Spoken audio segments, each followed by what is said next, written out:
দর্শক, ফরিদপুরে আছেন প্রতিনিধি এহসান রানা, যুক্ত হচ্ছি তার সাথে।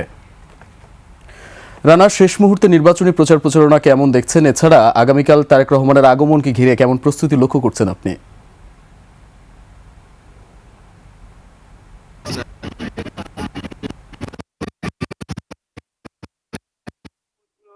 নির্বাচনী প্রচার প্রচারণা রাত সবসময় প্রচার প্রচারণায় প্রার্থীরা তাদের ভোটারদের কাছে তুলে যাচ্ছে এবং ফরিদপুরে একটু উৎসব আমেজ পার করছে। এবং একটা বিষয় আমি জানিয়ে রাখতে চাই, আগামীকাল বরিশাল থেকে ফরিদপুরে আসছেন তারেক রহমান।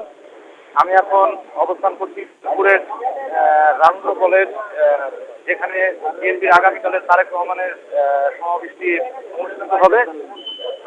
এখানে সকাল থেকেই নেতা কর্মীরা এই সমাবেশ স্থল পরিদর্শন করছেন এবং আইন শৃঙ্খলা বাহিনী তারাও নিয়মিত এখানকার পরিবেশ পর্যবেক্ষণ করছেন। তো আমার সাথে এখানে স্থানীয় লোকজন আছে, আমরা একটু তাদের সাথে কথা বলবো যে কি অবস্থা। আগামীকাল যে তারেক রহমান আসছে ফরিদপুরে, তো কেমন দেখছেন ফরিদপুরের পরিবেশ, কতটুকু আশাবাদী তারেক রহমান আসছে? ফরিদপুরের সবাই একটা উৎসব করবে আর তাদের কাছে কোনো চাওয়া বা কেমন দেখছেন পরিবেশ? সার্বিক পরিবেশ মোটামুটি ভালোই আছে, সবাই খুব আনন্দিত।